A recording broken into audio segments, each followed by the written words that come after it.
Hi, very good morning again, back with another video of the botany.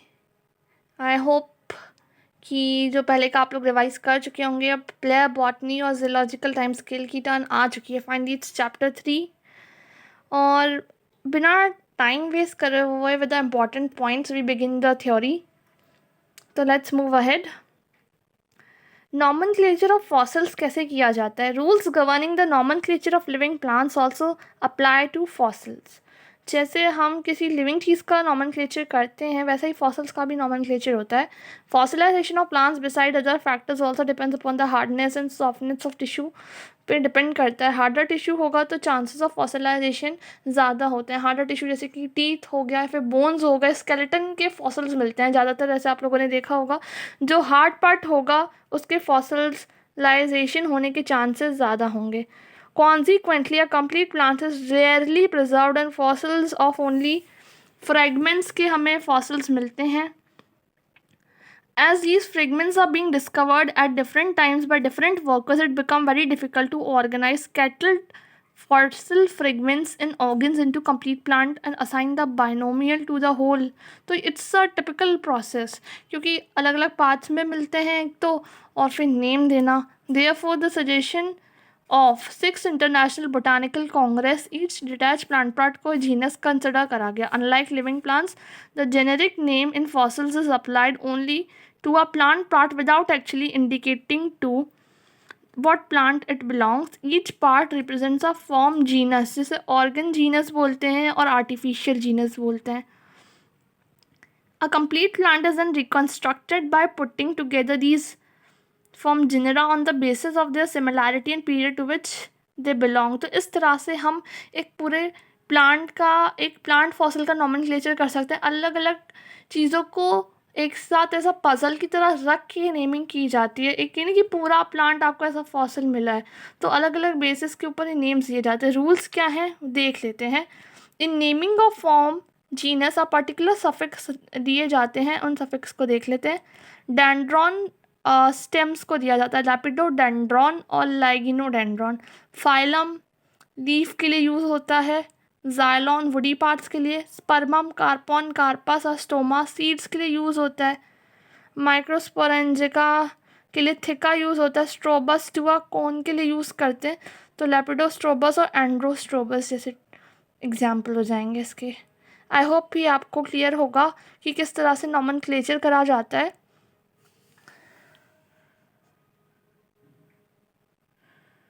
Geological time scale की बात कर लेते हैं। History of earth is almost very old, 350 millions. Geologists have had 2 major units, time और strata के basis में geological history of earth का classification किया गया है। On the basis of time in geological history 5 eras में बटा: Archeozoic, Proterozoic, Paleozoic, Mesozoic Cenozoic. Each era includes many periods और एपॉक्स आते हैं जिनको हम यहाँ पर डिस्कस करने वाले हैं। प्री कैम्ब्रियन एरिया की बात करने वाले हैं हम लोग।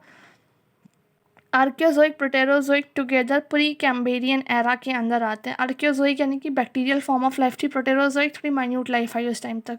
तो इन दोनों को कंबाइन करके, आर्कियोजोइक और प्रोटेरोजोइक को कंबाइन करके प्री कैम्ब्रियन एरा कंसिडर करा जाता है।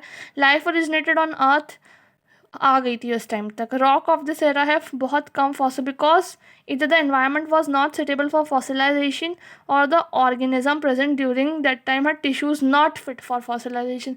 या तो वो एनवायरनमेंट नहीं था फिट, या फिर जो उनके ऑर्गन्स या टिश्यूज थे वो फिट नहीं थे फॉसिलाइजेशन के। तो it's the Precambrian era. आगे बात करें, it's Paleozoic era. Vegetation of this period includes both aquatic और लैंड प्लांट्स आ गए, जैसे कि नेमाटोथैलस और प्रोटोटेक्साइट्स। रिजेंबलेंस किसके साथ दिखाते हैं? थैलोफाइट्स के साथ। First fossil of land plants कब? सिलूरियन और डेवोनियन एरा के बीच में मिला था, 225 से 350 मिलियन ईयर्स अगो। ठीक है। In the Carboniferous and Permian period members of Lycopsida, Sphenopsida and Pteropsida ने डेंस फॉरेस्ट बना रखे थे। तो पता है इसको एज ऑफ सीड फंड्स भी बोलते हैं, आई थिंक, है ना, मेंशन होगा कहीं ना कहीं। तो let's see, I am very right. इसे एज ऑफ सीड फंड्स बोलते हैं। किसको? प्रोटेरोजोइक को, पलेओजोइक को, इट्स पलेओजोइक को क्या बोलते हैं? एज ऑफ सीड फंड्स भी बोला जाता है। बाकी सब अगर आप याद रखना चाहें तो रख सकते हैं, कॉम्प्लेक्स हो जाएगा, लेकिन जितनी चीज़ें बता रही हूँ उतनी याद कर ले, that is enough than sufficient. Mesozoic की बात कर लेते हैं। Environment of the Triassic period era was arid और अनसस्टेनेबल, अनसूटेबल क्लाइमेट था, ह्यूमिड क्लाइमेट था, इंडिकेट्स प्रेजेंस ऑफ मनी साइकेडोफाइट्स, कॉर्निफर्स, ये सब हुए थे। ऑल्सो फ्लावरिंग प्लांट्स इस टाइम पे ओरिजिनेट हो गए थे, लेकिन मिनिमम थे। इससे क्या बोलते हैं, एज ऑफ साइकेड्स बोलते हैं, है ना। लोग कहीं ना कहीं मेंशन होगा ये, एज ऑफ सिकेड्स बोलते हैं, एज ऑफ सिकेड्स। दिख गया ना आप लोगों को, ये मेसोजोइक कह रहा है ना।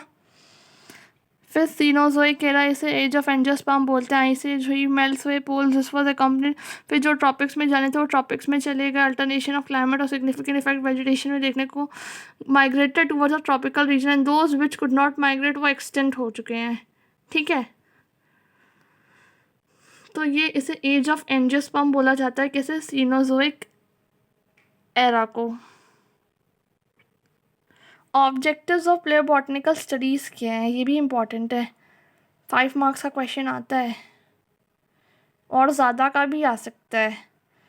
Mainly 2 aspects of palaeobotanical studies is botanical और जियोलॉजिकल, दोनों एस्पेक्ट्स होते हैं। एस्पेक्ट्स में study of external internal structure of fossil plants, या डिस्ट्रीब्यूशन कहाँ मिलते हैं, फाइलोजेनी और रिलेशनशिप्स प्लांट ग्रुप्स के साथ, और सर्टेन क्लाइमेट्स और इन्वायरमेंट फैक्टर्स के बारे में पता चला। To correlate palaeoclimates and distribution of plants, geological aspect, calculation of age of rock, geographical distribution, coal water, useful information और exploration of fossil fuel like coal और पेट्रोलियम। तो these are the objectives of palaeobotanical studies. I hope यहाँ तक clear होगा। यहाँ पे हम लोगों ने सारे एरास को और जो ऑब्जेक्टिव है प्लेबॉटनिकल स्टडीज़ को, उनको डिस्कस कर लिया है। तो इसमें जो इम्पोर्टेंट आएगा वो आएगा objectives of palaeobotanical studies. 10 marks का क्वेश्चन कंफर्म, इससे अच्छे से याद कर लें।